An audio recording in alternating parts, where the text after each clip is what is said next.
నమస్తే, నేను Yogita. Welcome to సత్యాగ్రహి. ఒకప్పుడు బంగారు తెలంగాణ, ఇప్పుడు అప్పుల తెలంగాణ. ఒకప్పుడు ధనిక రాష్ట్రం, ఇప్పుడు దైన్యం నిండిన రాష్ట్రం. అవును, మీరు విన్నది నిజమే. రాష్ట్ర ఖజానా ఖాళీ అయింది. అప్పులు పుట్టడం లేదు, ఆదాయం రావడం లేదు. మరి పథకాలు ఎలా సాగుతాయి? జీతాలు ఎలా ఇస్తారు? అందుకే మన ముఖ్యమంత్రి రేవంత్ రెడ్డి ఒక మాస్టర్ ప్లాన్ వేశారు. అదే కోతల పర్వం. మంత్రులు ఎమ్మెల్యేల జీతాల్లో 50% కోత. వినడానికి ఎంత బాగుందో కదా. అబ్బో, మన ప్రజాప్రతినిధులు ఎంత త్యాగం చేస్తున్నారో అనిపిస్తోంది కదా. కానీ ఆగండి, అసలు కథ ఇక్కడే ఉంది. ఈ 50% కోత వెనక ఉన్న అసలు రహస్యం ఏంటి? ఇది కేవలం ట్రైలర్ మాత్రమేనా? అసలు సినిమా ముందుందా? ఈరోజు మన స్పెషల్ అనాలిసిస్లో రేవంత్ సర్కార్ వైఫల్యాల చిట్టాను విప్పుదాం. ప్రభుత్వం ఏం చెబుతోంది? రిటైర్డ్ ఉద్యోగులకు ఇవ్వాల్సిన 6,200 కోట్ల రూపాయల బకాయిల కోసం మంత్రుల జీతాల్లో కోత విధిస్తున్నారట. భలే ఉంది కదా లెక్క. రాష్ట్రంలో ఉన్న మంత్రులు ఎమ్మెల్యేల జీతాలన్నీ కలిపినా నెలకు కొన్ని కోట్లు కూడా దాటవు. మరి ఈ 50% కోతతో 6,200 కోట్లు 100 రోజుల్లో ఎలా చెల్లిస్తారు రేవంత్ గారు? ఇది కేవలం పబ్లిసిటీ స్టంట్ తప్ప మరేంటి? సముద్రంలో కాకిరెట్ట లాంటి ఈ మొత్తంతో వేల కోట్ల బకాయిలు తీరుస్తామనడం సామాన్య ప్రజలను మోసం చేయడం కాదా? హిమాచల్ ప్రదేశ్లో కాంగ్రెస్ ప్రభుత్వం చేతులెత్తేసి ఇలాగే జీతాలు తగ్గించుకుంది. ఇప్పుడు తెలంగాణలో కూడా అదే సీన్ రిపీట్ అవుతోంది. అంటే కాంగ్రెస్ పాలన ఎక్కడుంటే అక్కడ కటకటాలేనా? అధికారంలోకి రావడానికి ఇవ్వని హామీ లేదు, చేయని మోసం లేదు. 6 గ్యారంటీలు ఇచ్చారు. ఉచిత బస్సు అన్నారు, మహాలక్ష్మి పథకం అన్నారు. ఫలితం ఏమైంది? ఆర్టీసీ గూబ గుయ్యమంటోంది.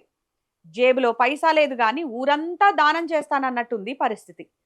హామీలు ఫుల్, ఆదాయం నిల్ అన్నట్టుగా ఉంది కాంగ్రెస్ పార్టీ పరిస్థితి.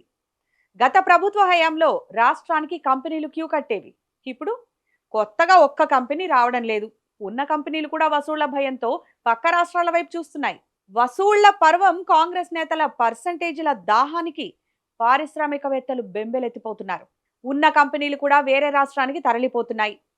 సాక్షాత్తు సీఎం రేవంత్ రెడ్డే మాకు అప్పులు కూడా పుట్టడం లేదు మహాప్రభో అని చేతులెత్తేశారు. ఒక రాష్ట్ర ముఖ్యమంత్రి ఇంత నిస్సహాయ స్థితిలో ఉన్నారంటే పాలన ఎంత అద్భుతంగా సాగుతుందో అర్థం చేసుకోవచ్చు. ఇప్పుడు అసలు విషయానికి వద్దాం. ఈరోజు మంత్రుల జీతాల్లో కోత విధించారు. రేపెవరి వంతు? ఖచ్చితంగా ప్రభుత్వ ఉద్యోగులే. గతంలో ఆర్థిక సంక్షోభం వచ్చినప్పుడు మనం చూసాం. డెఫర్డ్ పేమెంట్స్ పేరుతో జీతాలను వాయిదా వేయడం లేదా కోత విధించడం. ఇప్పుడు రేవంత్ రెడ్డి ప్రభుత్వం కూడా అదే దిశగా అడుగులు వేస్తోంది. మంత్రుల జీతాల కోత అనేది కేవలం ఒక సాకు మాత్రమే. మేమే జీతాలు త్యాగం చేస్తున్నాం, మీరు చేయలేరా అని ఉద్యోగులను బ్లాక్మెయిల్ చేసే ప్లాన్ ఇది. పెండింగ్లో ఉన్న డిఏలు ఇవ్వరు, పీఆర్సీ ఊసేలేదు.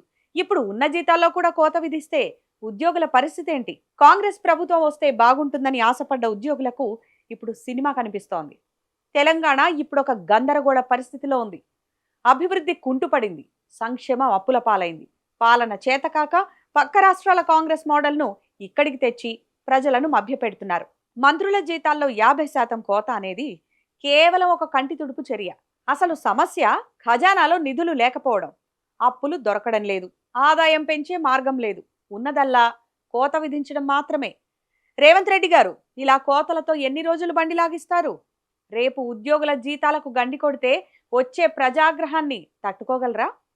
ఉద్యోగులతో పెట్టుకున్న ఏ ప్రభుత్వము బాగుపడిందన్న చరిత్ర లేదు.